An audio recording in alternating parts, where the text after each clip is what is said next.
Hello, and welcome to another episode of The Dark Place, where we dive into the most intriguing and mysterious criminal cases that have captivated the public's attention. I'm your host, Adam, and on today's episode, we're going to be exploring the complex and tragic case of Manling Williams.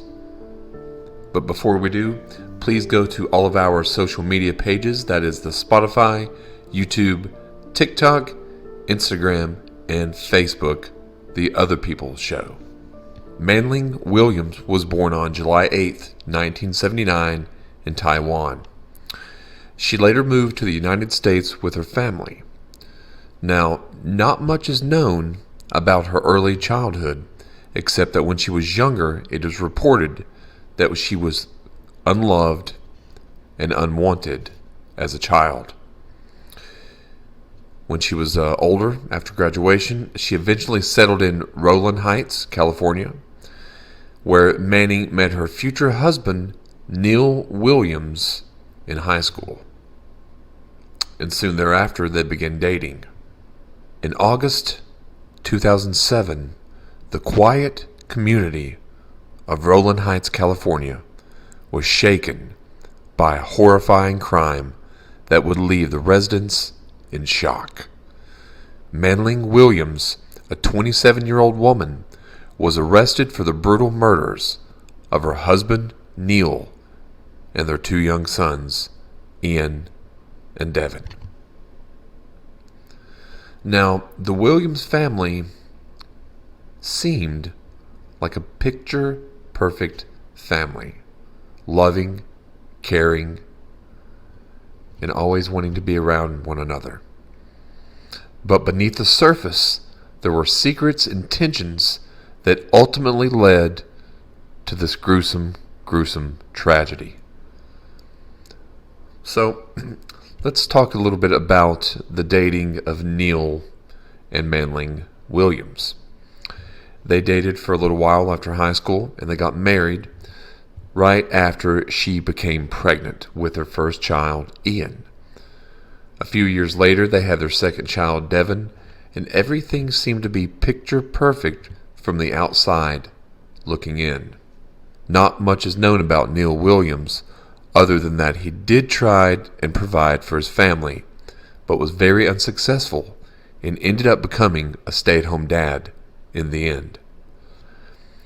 Neil and Manling were often heard fighting and arguing from neighbors time and time again. Around this time, Manling Williams began to look up her old high school boyfriend on the social media site MySpace. The two of them began having somewhat of an affair, but the ex called it off because he did not know that Manling was married and didn't want to be involved in a fling. Didn't want it to be an affair. But the ex called it off after he became aware that she was still married. Manling then began to plan her escape from the hellish prison that she had built for herself.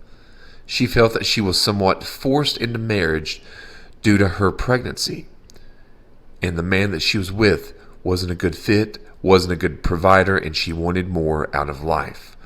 All Neil wanted to do was play video games and collect these weird samurai swords. Manling then began to plan her escape from the hellish prison that she had built for herself. She felt that she was somewhat forced into marriage due to her becoming pregnant, and she wasn't a good fit for the man that she was with, Neil. Now he only considered playing video games and collecting his samurai swords as far as she was concerned. She wanted more, much more. And this event is what police think was the catalyst, among many other things, of doing the most tragic and unthinkable thing possible. When the police arrived at the Williams home on August 7th, 2007, they found Neil's wife crying, inconsolable, outside. Upon entering the house, detectives came across Neil's deceased body and discovered that he was slashed multiple times with a sword from his collection. In addition to that, their 2 young children, Ian and Devon, were found smothered with a pillow. Police also described the house as looking like something out of a horror movie, with blood splatters all over the walls. However, even though the scene looked like a robbery gone wrong, there were no signs of forced entry. On the other hand, detectives also found it strange how the children didn't bear a lot of physical injuries while Neil was brutally slashed to death. Taking these kind of facts into consideration, the detectives thought that the murder was committed by someone bearing a personal grudge against Neil, because Neil had these vicious wounds, gashes, cuts, all from the samurai sword, when the children did not. When the detectives questioned Neil's wife, Manling, she claimed that she came back home on the day of the murder around 7:30 a.m. to find Neil and their children murdered. Even the neighbors testified that Manling ran screaming from the house after discovering the terrible incident, and later she managed to call the police from a neighboring phone.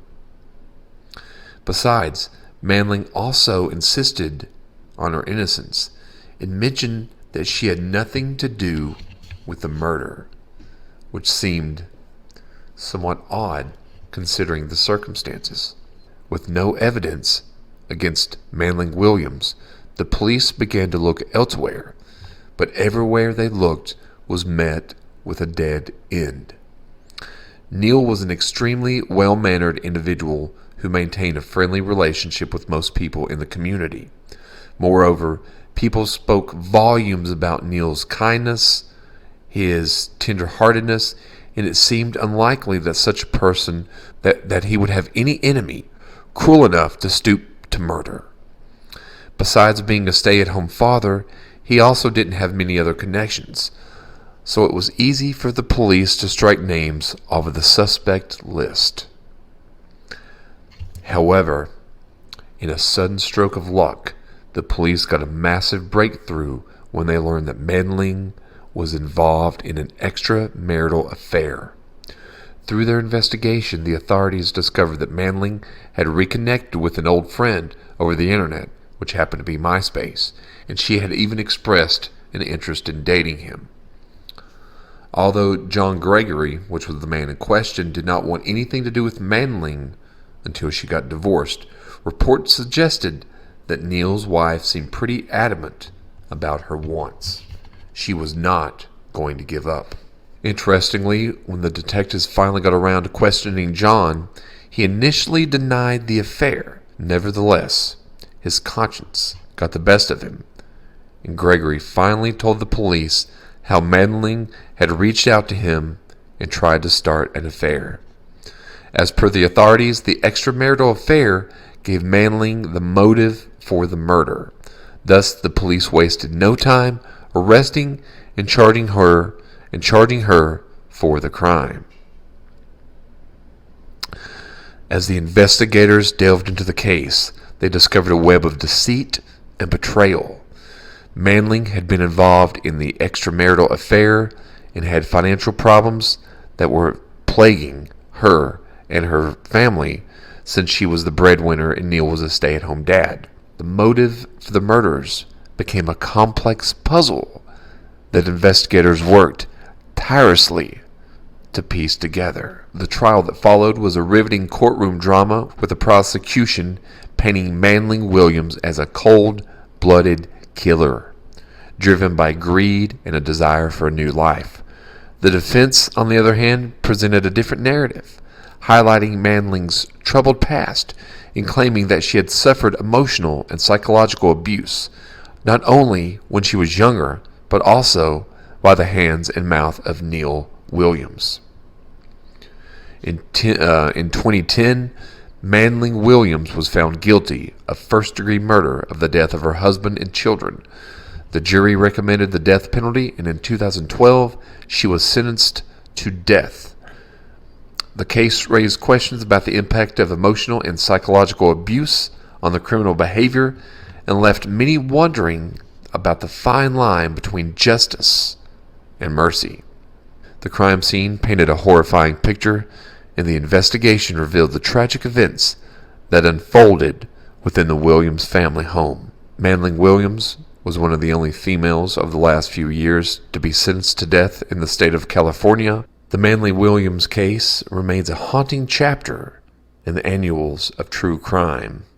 It challenges our understanding of the human psyche and raises important questions about the factors that can lead to such horrific acts. Join us next time as we continue to explore the mysteries that lie beneath the headlines on The Dark Place.